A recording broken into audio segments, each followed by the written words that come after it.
Սարյանը եղել է հայ քաղաքական գործիչ, 1919 թվականին ընտրվել է պատգամավոր։ Առաջին 3 կանացից է եղել, ով ընտրվել է պատգամավոր, նրանք են եղել Կատարինե, Բարսուհին և Նարինիկ։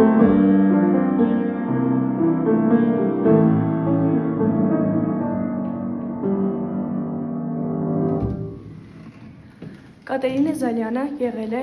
մասնագիտությամբ բժշկուհի, ՀՅԴ-ի անդամ էր։ Նա նաև եղել է Հայաստանի երկրորդ գումարման պարլամենտի առողջապահության հանձնաժողովի անդամ։ Իր ամբողջ կյանքը նվիրել է գաղթականների և որբերի պաշտպանության գործին։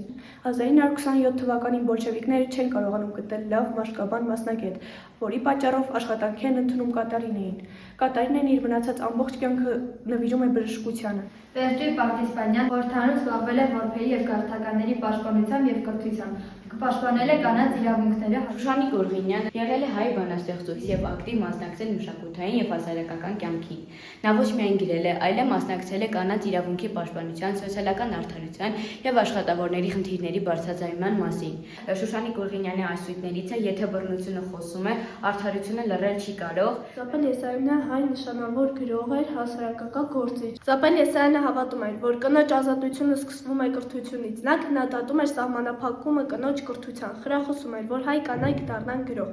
Նաև բարձրաձայնում էր տնային բռնությունների, աղքատությունների և կանանց ճնշումների խնդիրը։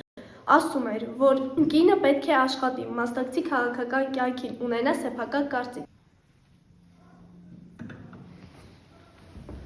Դիանա Աբգարը աշխարհում դարձավ առաջին կին դեսպանը, նշանակվելով Հայաստանի Հանրապետության դեսպանը Ճապոնիայում, և դա այն ժամանակաշրջաններ, երբ կանայք անգամ քվեարկելու իրավունք չունեին, համապաստարաններ է հիմնում Ճապոնիայում հայոց ցեղասպանությունից փախստականների համար։